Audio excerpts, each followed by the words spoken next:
Hey, welcome back to another episode of Every Game Ever. I'm Erik. I'm Terry. And we're still playing Star Wars Jedi Knight Jedi Academy. And we're still on this level. We must be getting close to the end, right? We're pretty close.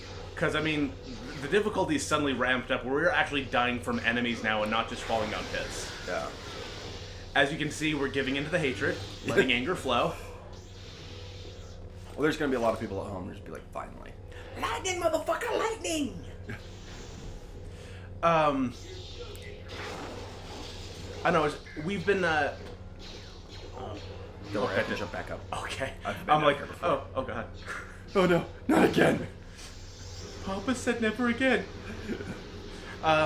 So we were just talking about how weird it was. It's like, kind of the whole, like, PC culture, how quickly that's evolved. Terry was yawning and they did the tap thing. Yeah. And it's like, I remember being a little kid and being like, yeah, Indians. It's like, Cowboys and Indians. Like, when we were little kids, like in grade school, like, the way that we showed respect was we just knew that they were, we knew that they got a raw deal. That was our understanding of the entire deal, you know? Well, that's glitched. But, like, I don't think I heard the term Native American until I was, like, in 5th or 6th grade. And at some point there, like, we stopped calling it sitting Indian style. Yeah. And yeah, so, I mean, I'm not complaining. There you go, okay. I'm just marveling at the fact that that moved in the past 25 years, not even 25, but the past 20 years has gone from, like, it feels like the Dark Ages to, hey, you know, maybe these people don't like a bunch of white people pretending like they're Indians. Yeah. It makes me think of F is for Family and the Mohican Airlines. You know, one thing you have to say is, though, Mohican gets less racist in the 70s than it was in the 50s. Because, like, we see it in the flashback, it's really racist. It's like, it's really bad. I think that was just indicative of the 50s, where it's just like, if you're not white, then we're just going to use easy stereotypes about you for marketing purposes. Yeah. So let's step into some controversial territory. What do you think about the Apu thing? Like, because it's a big, you know, the past year or so, maybe a little bit more, there's been a big push against Apu. Because he's a racist stereotype. Yeah.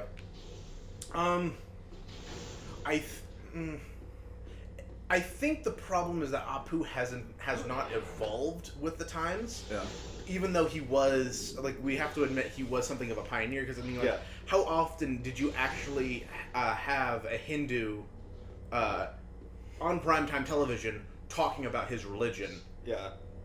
I mean, sure, they made fun of his religion a lot, but, I mean, they weren't just, like, coming up with names of gods and stuff, like Ganesh is an actual god and everything, and they recognize that Hindu is an actual religion instead of just being like, you know, he's just Indian, haha, that's the joke. Yeah.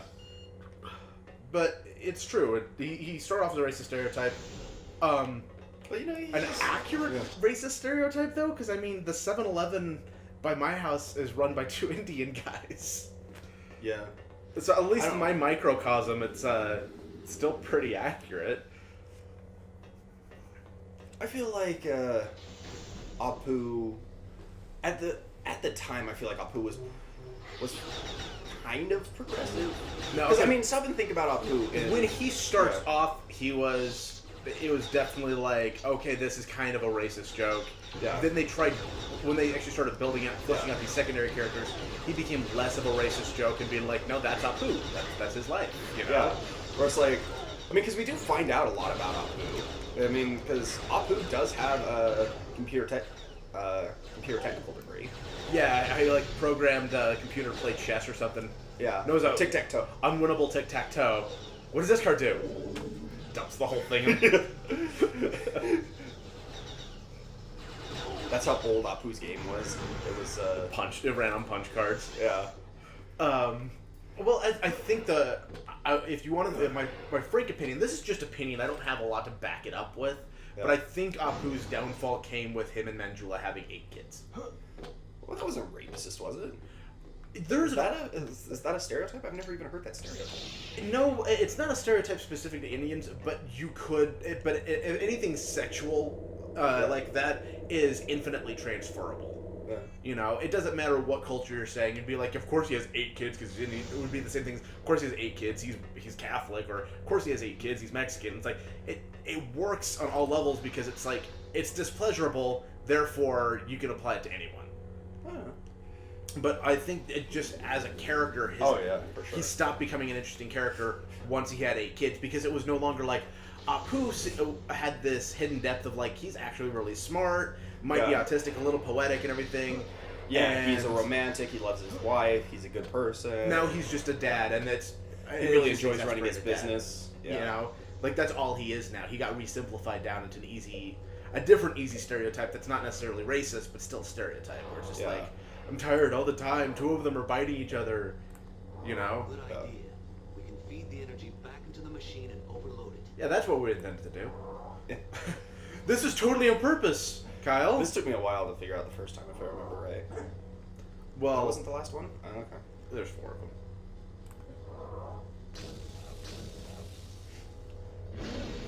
I think this whole thing blows up, and I can't remember if I go up or down. But neither, you get crushed.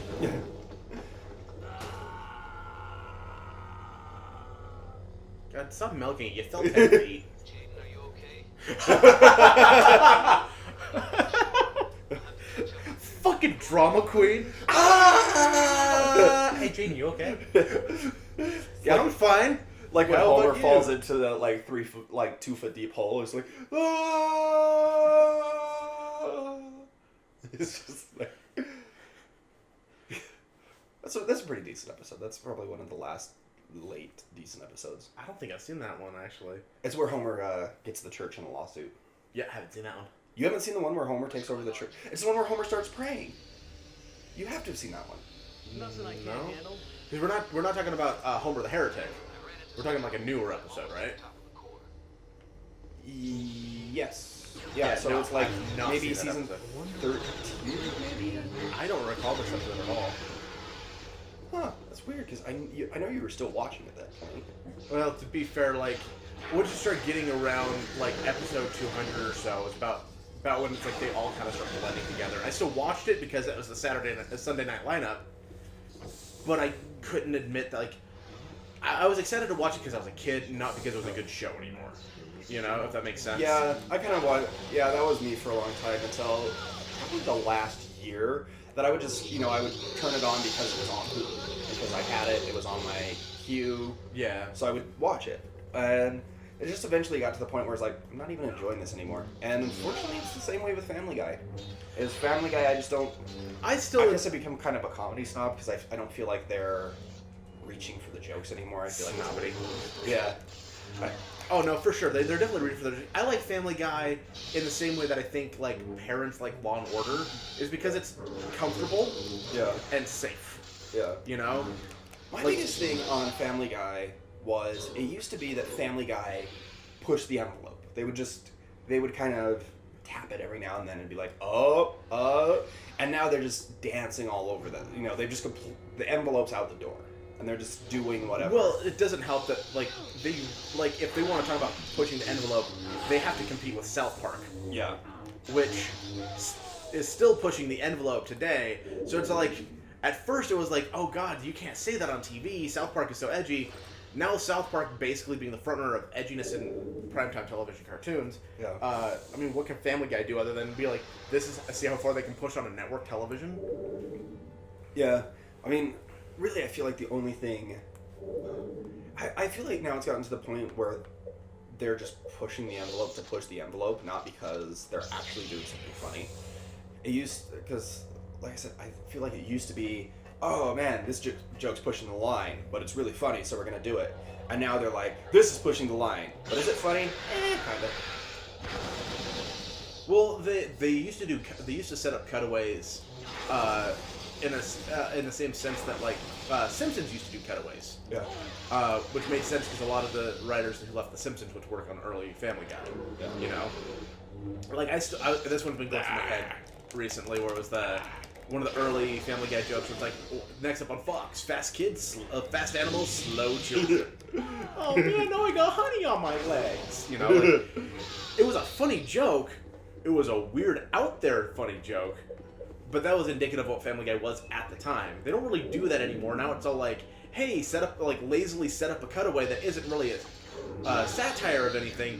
It's just like, hey, we got Kathy Griffin to show up for this one episode, or let's stick it to The Rock or whatever. And so we were talking the other night about Family Guy and about like how they opened this interesting thing with Brian getting a dog girlfriend. Yeah. And then it was a one-off character. And I started thinking about that with The Simpsons. And they did a lot of the, oh boy, you really need to heal. Yeah. That was one of the big problems that I feel like The Simpsons had too, was guest stars became more important than the storyline. Well, no, Super Eye Patch Wolf, which I linked a couple episodes back, like, he actually points out that for a show that started off like lampooning like American celebrity status and stuff, now it revels in it. I mean, you've got fucking Lady Gaga in an episode, who's basically like the joke is that she's Lady Gaga. Yeah. And it's like, that's not really a joke, The Simpsons. That's just, she's weird. Well, I remember, I can't remember, I think it was the 20th anniversary episode, or I can't remember if it was the 20th anniversary episode or the 25th. I'm pretty sure it was the 20th.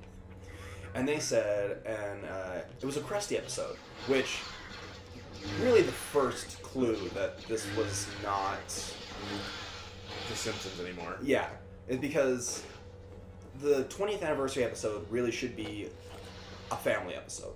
It should be, hey, this is the family that's lasted 20 years. Yeah, let's talk about it. Let's do something here. No, it was a Krusty episode, and Krusty has to deal with a competitor who's a princess, and he falls in love with her. They get married, and then he's like, "Oh, I can't marry you because I love you," and then he goes and marries her anyway at the end of the episode. And there's like a 3-minute thing. Like, that's really the difference, is about 3 minutes where he's just like, "Oh, I can't stay away from you. I love you," and she's, and I think Princess Penelope has been seen maybe once since then, if that. Like, I don't want to say she's never been seen again, because I think she's been seen again. No! He won. Fair and square. Please don't take me all the way. I think it's probably going to take me back to the explosion. Maybe I'm supposed to hold it instead of tap it, but you'd think it'd be tap it. Tap it, tap it, tap it. Tappa, tappa, tappa. It's like, oh, I never had Tappa Tappa. I would have killed for Tappa Tappa Tappa. I love the end of that episode where little Vicky's competing with a child. I mean, like, okay, so it's a Anyway, it's a well-known and respected opinion that the principal of the Pauper was the death of the Simpsons, but they did have some pretty good episodes even after that. Oh yeah, they do. It just marks the beginning of the decline. That's just where I feel like the decline was. And oh god, what was the other thing I was thinking of? I feel like their parodies aren't as good. There are a couple episodes that I think we should sit down. Eric and I have been talking about doing a Let's Watch, where we watch some interesting stuff. Yeah, it would basically be like this, but instead of playing a video game, we're watching a show. Yeah. I don't know if we'd be okay to watch The Simpsons. It might be worth a try, but I've heard there's a few episodes in the past 10 years that are supposed to be worth watching. I've watched one or two of them, and I'm not sure I agree, but I would love to sit down and watch them with you. I've watched a couple episodes in the last year. I remember there was one where they were doing, what was that kids movie that came out a while ago? Is it Boyhood? No, it's not Boyhood. I've not seen Boyhood. Stop throwing Boyhood at me. Okay, I'm sorry. That's the episode I was thinking of, is because they said the Bart Hood was actually a really good episode. Oh, and I kind of disagree. Definitely was not. What did I do last time? Sorry, it's just like it's like the third time you've brought up Boyhood in the Well, last go couple watch months. the movie. I don't want to. It sounds dumb. It's kind of boring. Yes, that's my thing. It's like, I'm not one of the people who can really, and I really can't appreciate films for the artistic side as well as you can. Yeah. I really am more of a popcorn flick person. I'm the kind of person who, like, I might be the one of the ideal like movie patrons, because I'm like, I just like going to the movies, you know. Yeah. I'll sit through hot garbage as long as there's popcorn involved. Yeah. And I'll come out of there being like, well, Well, Well, at we least did go see Ghost Rider 2 together. That movie was fantastic. Oh my god, there was 2 other people in the theater with us, and we get out of that movie because we're just laughing the whole time. We get out of that movie and we see these guys going into the bathroom with us, and we're just like, "Hey, piss and fire, right?" they just bust up laughing, and they're like, "Yeah." Well, so that was, the episode of The Simpsons I was thinking of it was like Bridge to Terabithia, I think was it, because the movie itself wasn't even that good. They were really. I never saw Bridge to Terabithia. No one did. That was the problem. It was one of those like, hey, this is a kid's book. We're Disney. We could probably turn a profit on this, and they couldn't, because the whole point of Bridge to Terabithia was about like this boy who moves to a new place, makes a new friend, and it's basically the magic of using your imagination to get through tough times, because I think his friend dies or something, right? Imagine it. And so he retreats to this fantasy world, Terabithia, that him and this girl created together. Which, like, in the movie, they're like 12 or 13, so it's just at the age where it starts getting creepy that they're basically having this big imaginary adventure.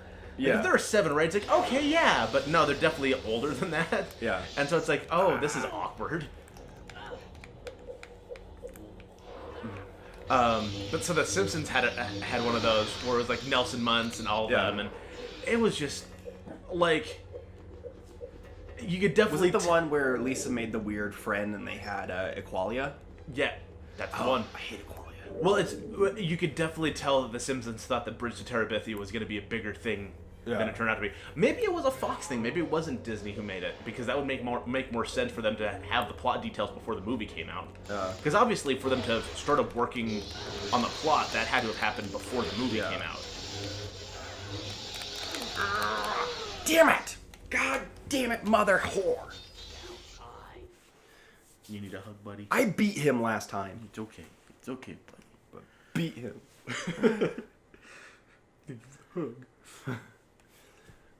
Like this close to Vader's throne room. This level. Oh my god. Our entire playthrough might be this fucking level. I swear to God. Swear to me.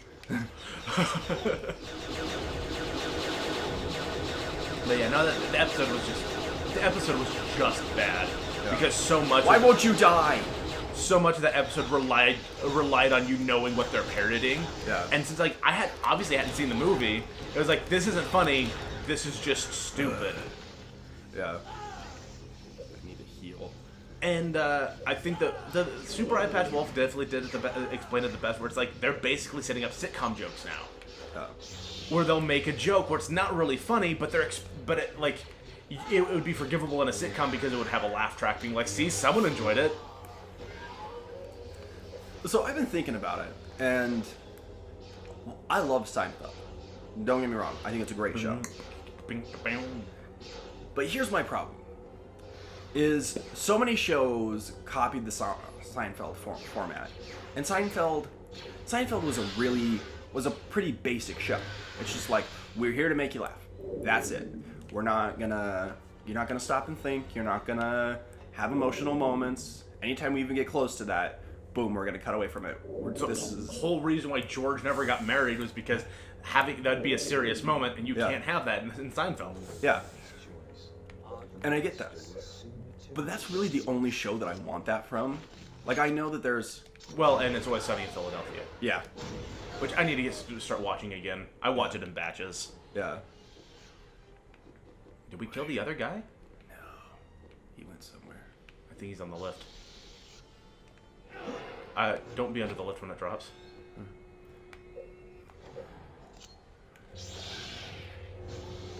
Are you up here, you son of a bitch? Hello. How are there 2 of them up here? Because there's normally one, but the other one jumped on top of the lift. You're gonna run away. Oh, heal. Yeah, no, it's you shot a rocket at those 2 down there. Yeah. And one of them died. One of them blew to the left. The other one blew to the right and activated the lift and ended up there, where there was another one waiting.